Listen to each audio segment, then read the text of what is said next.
대한민국 군 당국이 전 세계를 발칵 뒤집어 놓은 역대급 미사일 실전 배치 소식을 공개하자마자 주변 강대국들이 일제히 마른 침을 삼키며 경악하고 있다는 사실을 알고 계셨나요?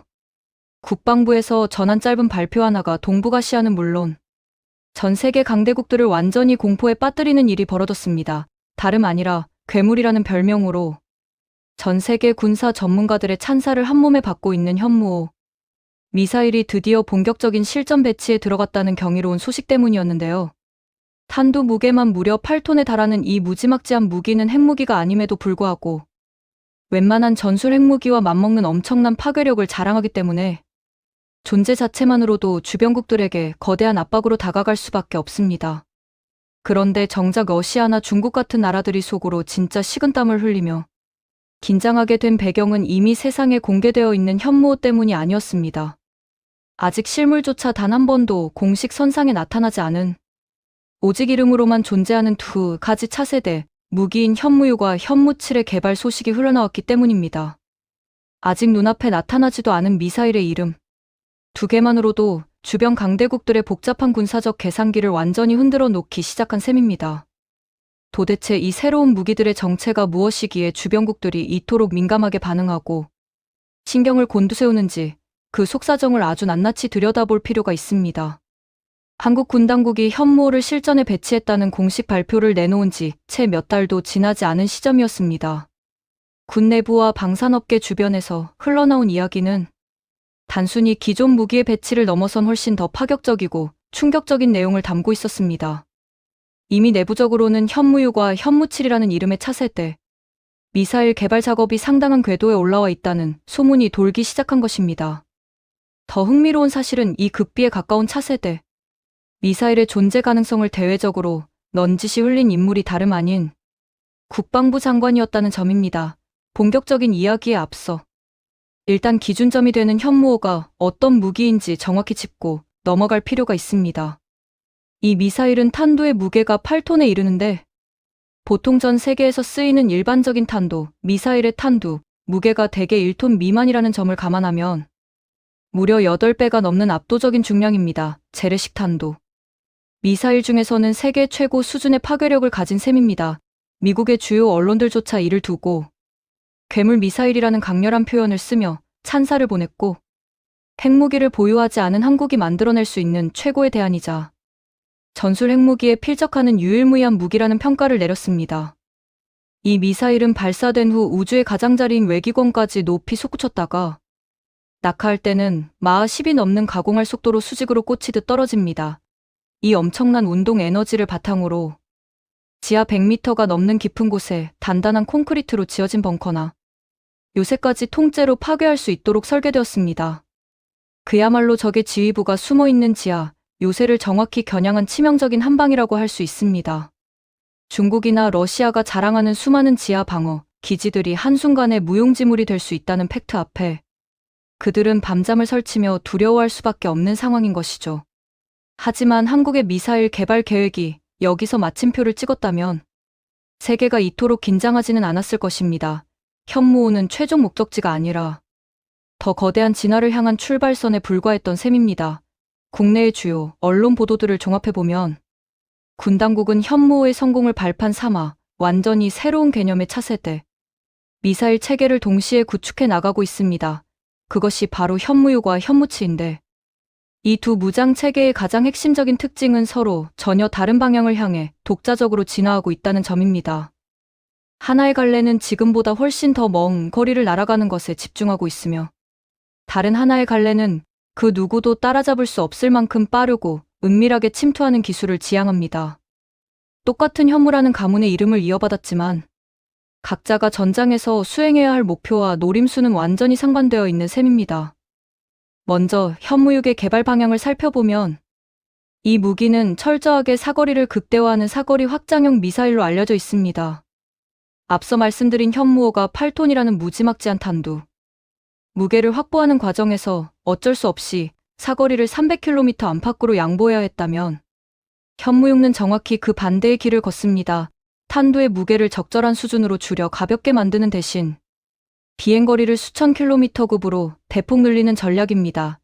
일부 군사 전문가들과 언론 보도에 따르면 이 미사일의 목표 사거리는 무려 5,000km에 달할 것으로 거론되고 있는데, 이는 사실상 대륙간 탄도 미사일인 ICBM의 문턱 바로 앞까지 도달하는 엄청난 수치입니다. 이 5,000km라는 숫자가 주변국들에게 왜 그토록 공포스럽게 다가오는지는 지도를 펼쳐보면 금방 이해할 수 있습니다. 한반도 내부에서 발사했을 때 중국의 전 지역은 물론이고 러시아의 광활한 영토 상당 부분까지 한꺼번에 사정권 안에 집어넣을 수 있는 거리이기 때문입니다. 이는 한국이 마음만 먹는다면 단거리 방어용 미사일을 가졌던 국가에서 순식간에 대륙 전체를 타격할 수 있는 기술적 토대를 완벽하게 손에 쥐게 된다는 의미를 갖습니다. 그동안 한국을 은근히 무시하며 군사적 압박을 가하려 했던 주변 강대국들의 오만한 태도에 아주 묵직한 팩트 폭격을 날린 것이나 다름없습니다.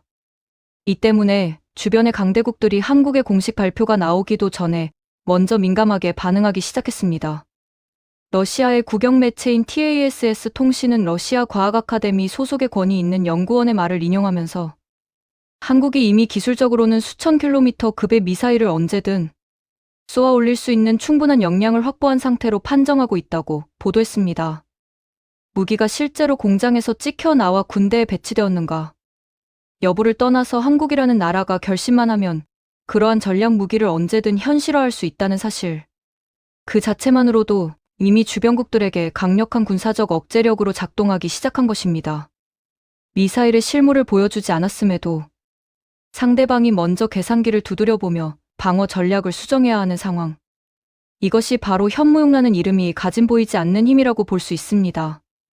맨날 자신들의 무기가 최고라며 허세를 부리던 중국 관영 매체들도 이번만큼은 제대로 반박도 못하고 꿀먹은 벙어리가 된 이유가 바로 여기에 있습니다. 그렇다면 다른 한 축을 담당하는 현무칠은 어떤 무기일까요? 이쪽은 아예 차원이 다른 기술적 영역을 결합한 형태입니다. 방산업계와 군사 소식통들에 따르면 현무칠은 최근 전 세계 무기 경쟁의 핵심으로 떠오른 극초음속 활공체 기술을 전면적으로 적용한 미사일로 파악되고 있습니다. 이 미사일이 도달하고자 하는 예상 속도는 무려 마하 5 이상입니다. 그런데 단순히 속도가 빠른 것만이 전부는 아닙니다. 진짜 무서운 점은 발사된 후 외기권을 거쳐 대기권으로 다시 진입할 때 마치 물수제비를 뜨듯 대기권 상층부를 미끄러지듯이 비행하면서 좌우로 자유롭게 궤도를 바꾸며 기동한다는 사실에 있습니다. 기존의 전형적인 탄도 미사일들은 발사된 뒤 포물선을 그리며 떨어지기 때문에 컴퓨터가 그 낙하 궤적을 예측하여 길목을 지키고 있다가 요격 미사일로 맞추는 것이 가능했습니다. 그러나 현무칠 같은 극초음속 활공체는 비행 중에 어디로 꺾일지 도저히 예측할 수가 없습니다. 사방으로 방향을 틀며 다가오는데 속도까지 마하 5를 넘나드니 현재 지구상에 존재하는 그 어떤 첨단 미사일 방어 시스템으로도 완벽하게 막아내기가 사실상 불가능한 무기로 평가받습니다. 현무호가 그 어떤 단단한 요새도 부숴버리는 창이었다면 현무칠은 그 어떤 방패도 절대로 막아서지 못하는 무적의 창을 지향하는 것입니다. 미국이나 러시아가 보유한 최첨단 방공망조차 가볍게 비웃으며 뚫어버릴 수 있는 대한민국의 독보적인 기술력에 전 세계가 감탄을 금치 못하는 것은 지극히 당연한 결과입니다. 한 가지 명확하게 짚고 넘어가야 할 점은 이러한 극초음속 무기 체계는 아무 나라나 쉽게 넘볼 수 있는 기술 수준이 아니라는 점입니다. 현재까지 이러한 형태의 실전용 극초음속 체계를 실제로 운영하고 있다고 공인된 나라는 미국과 중국, 그리고 러시아 정도의 군사 초강대국들에 불과합니다. 한국이 현무7 개발을 통해 이 좁은 문을 통과하려 한다는 것 자체만으로도 전 세계 미사일 기술의 최정점에 서 있는 소수의 국가들과 어깨를 나란히 하는 초인류 기술 트랙에 공식적으로 진입함을 뜻합니다. 겉으로는 한국을 과소평가하려 애쓰던 일본 언론들조차 속으로는 상상을 초월하는 한국의 방산, 진화 속도에 엄청난 위기감을 느끼며 연일 특피를 쏟아내고 있습니다. 주변국들이 아무리 배가 아파서 트집을 잡으려 해도 대한민국의 압도적인 기술 자립과 방산 경쟁력이라는 명확한 팩트 앞에서는 결국 무릎을 꿇을 수밖에 없습니다. 물론 이러한 장밋빛 전망만 듣고 있으면 가슴이 벅차오르는 것이 사실이지만 동시에 우리는 지극히 냉정하고 현실적인 부분도 함께 짚어보아야 합니다. 가장 먼저 기억해야 할 대전제는 현무유가 현무7이 아직 공식적으로 확정된 무기가 아니라 어디까지나 개발 중인 단계의 가칭이라는 점입니다. 상세한 사양이나 구체적인 데이터가 외부에 완벽하게 공개된 적이 없으며 우리 군 당국 역시 차세대 미사일 체계를 연구, 개발 중이라는 원론적인 입장만을 확인해 준 상태입니다. 해외의 냉철한 군사 분석가들 역시 한국이 지금 당장 이 무기들을 보유하고 있다고 판단하기보다는 기존에 검증된 현무의 추진력과 차체 플랫폼을 기반으로 기술을 어디까지 확장해 나갈 수 있을지 흥미롭게 지켜보는 단계로 파악하고 있습니다. 즉, 언론 등에서 흘러나오는 사거리 5,000km나 마하 5 이상의 속도 같은 화려한 숫자들은 이미 완성된 최종 스펙이 아니라 한국군과 방산업계가 도달하고자 설정해 둔 기술적 목표치라는 점을 분명히 구분할 필요가 있습니다. 실제로 이 목표에 도달하기 위해 넘어야 할 기술적 장벽은 결코 만만치 않습니다. ICBM급에 달하는 초장거리, 사거리를 확보하는 일과 극초음속으로 날아가는 활공체를 제어하는 일은 모두 세계적으로 손에 꼽히는 초고난도의 공학 기술이 필요합니다. 특히 극초음속 비행의 경우 대기권 안에서 마하 5를 넘기는 순간 미사일 표면의 온도가 마찰열로 인해 수천 도까지 치솟게 됩니다. 이 상상을 초월하는 고온 속에서 미사일 내부의 유도 장치와 탄두를 어떻게 안전하게 보호하고 구조를 유지할 수 있느냐가 개발의 성패를 가르는 핵심 관건입니다. 당연히 여기에는 막대한 자본과 수많은 시간이 소요될 수밖에 없습니다. 방산업계 내부에서는 현무유과 현무7이 실제로 군에 양산 배치되어 전력화되는 시점을 아무리 빨라도 2020년대 후반 즈음으로 내다보고 있습니다. 하지만 이마저도 어디까지나 희망적인 목표 일정일 뿐 완벽하게 장담할 수 있는 타임라인은 아닙니다. 그럼에도 불구하고 우리 자랑스러운 국내 연구진들은 특유의 끈기와 천재적인 두뇌로 이 모든 장벽들을 하나씩 부숴나가며 전 세계 방산업계를 연일 놀라게 만들고 있습니다. 게다가 무기 개발에 따른 전략적이고 외교적인 부담도 무시할 수 없습니다.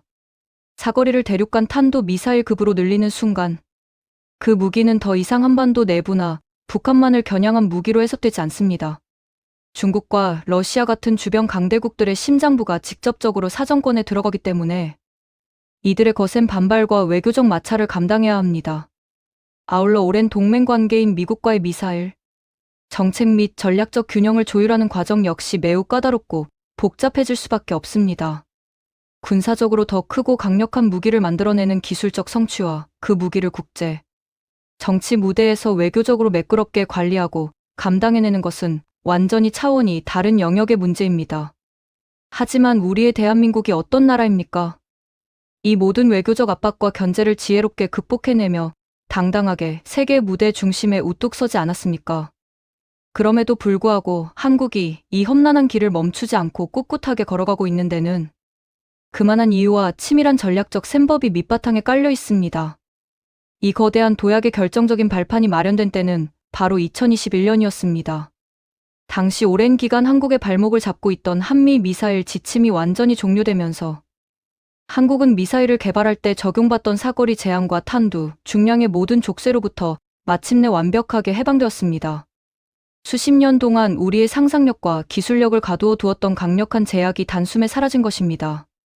그 제한이 풀리자마자 군 당국은 기다렸다는 듯이 탄두, 무게 8톤짜리 괴물 무기인 현무5를 세상에 내놓았고 이제는 그 검증된 거대한 추진체와 축적된 기술을 디딤돌 삼아 단거리에서 중거리, 나아가 대륙을 넘나드는 장거리까지 한 단계씩 영역을 확장해 나가는 거대한 밑그림을 완성할 수 있게 되었습니다.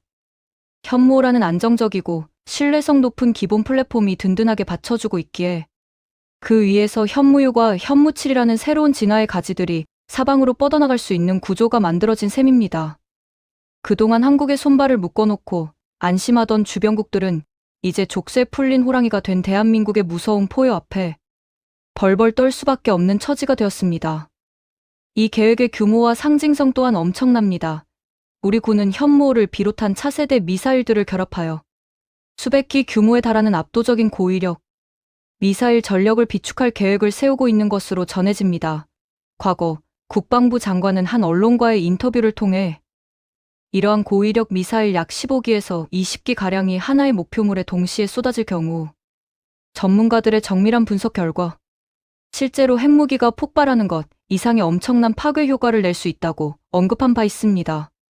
국제 정세의 한계상 당장 스스로 핵무기를 보유할 수는 없지만 핵이 없는 나라가 가질 수 있는 최선의 생존 전략으로서 미사일의 압도적인 수량과 다양한 진화 패턴을 통해 핵무기의 버금가는 억제력을 채워나가고 있는 셈입니다.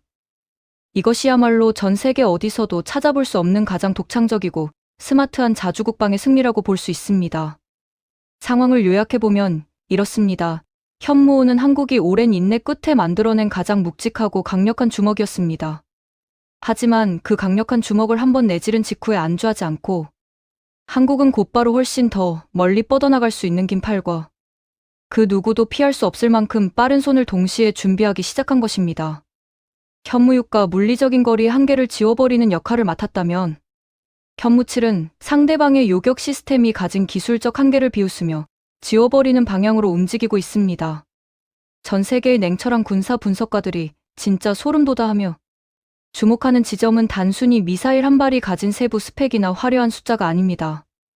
하나의 혁신적인 무기가 완성되어 배치되자마자 다음 세대의 완전히 진화된 무기가 쉴 틈 없이 곧바로 튀어나오는 이 멈추지 않는 독보적인 개발.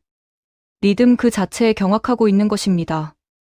상대방이 간신히 현무호의 방어책을 연구하고 분석하는 동안 한국은 이미 그들의 머리 위를 날아다닐 현무6과 현무7의 설계를 구체화하고 있으며 이러한 세대 교체의 시차가 만들어내는 극도의 불확실성이야말로 주변국들이 함부로 도발하지 못하게 만드는 가장 강력한 전쟁 억제력으로 작용하게 됩니다. 결국 비핵 국가가 핵을 가진 초강대국들을 상대로 스스로를 지키고 억누르는 방식은 단 하나의 절대적인 무기에 의존하는 것이 아니라 끊임없이 꼬리를 물고 이어지는 멈추지 않는 기술의 진화 그 자체에 있었던 것입니다. 이러한 미사일 기술의 놀라운 혁신은 비단 지상에서 발사되는 대형탄도 미사일에만 국한되지 않습니다. 시선을 조금 돌려보면 한국이 개발해낸 완전히 새로운 차원의 모듈형 극초음속 미사일 기술이 전 세계 방산 시장과 군사 전문가들을 다시 한번 충격에 빠뜨린 사건이 있었습니다. 전차나 전투기 같은 전통적인 대형 플랫폼이 아니라 오직 미사일 자체의 기술력만으로 세계의 이목을 집중시킨 최고의 무대가 마련된 것입니다. 국내의 대표적인 방산 기업인 LIG 넥스원이 전 세계 군사 관계자들 앞에서 자신들이 독자적으로 개발한 신형 미사일 라인업인 LMSM, LMCM 그리고 SASM을 전격적으로 공개하자 현장에 있던 외국 기자들과 군사 매체들은 경탄을 금치 못했습니다. 현장의 반응은 뜨거웠다 못해 엄숙하기까지 했는데 심지어 어떤 외신은 이것은 단순히 잘 만든 미사일 수준이 아니라 새로운 전술 그 자체를 정의하는 무기라는 극찬을 남기기도 했습니다. 과거에 한국이 다른 나라 무기를 구경하던 처지에서 벗어나 이제는 현대 전쟁의 규칙을 새롭게 써 내려가는 선도적인 위치로 완전히 도약했음을 상징적으로 보여주는 위대한 장면이었습니다. 불과 20년 전만 하더라도 우리는 우리 손으로 제대로 된 도면 하나 그리지 못해 외국 기업의 설계도를 빌려오거나 기술 이전에 매달려야 했던 아픈 처지였습니다. 하지만 이제는 전 세계가 오히려 한국이 완성해 놓은 독창적인 설계 방식을 유심히 관찰하고 따라 그리려는 기묘한 반전이 일어나고 있습니다. 적의 촘촘한 방공 레이더망을 완벽하게 따돌리기 위해 지형을 따라 계곡 사이를 낮게 기어오르듯 날아가고 내장된 인공지능이 실시간으로 변하는 전장 상황을 스스로 판단하여 최적의 표적을 골라내며 단 한 번의 발사만으로 500km 밖에 떨어져 있는 적의 대형 함대를 흔적도 없이 지워버리는 첨단 기술이 완성된 것입니다. 그리고 이 모든 혁신적인 기술의 중심에는 자랑스러운 대한민국 방산의 마크가 선명하게 새겨져 있었습니다. 전시회에 참석한 수많은 외신 기자들이 다른 화려한 무기들을 제쳐두고 유독 이 미사일들이 전시된 부스 앞에 오랫동안 발걸음을 멈추고 몰려들었던 이유는 명확했습니다. 한국이 이번에 선보인 새 종류의 신형 미사일들이 기존의 고정관념을 완전히 박살내는 새로운 개념을 담고 있었기 때문입니다.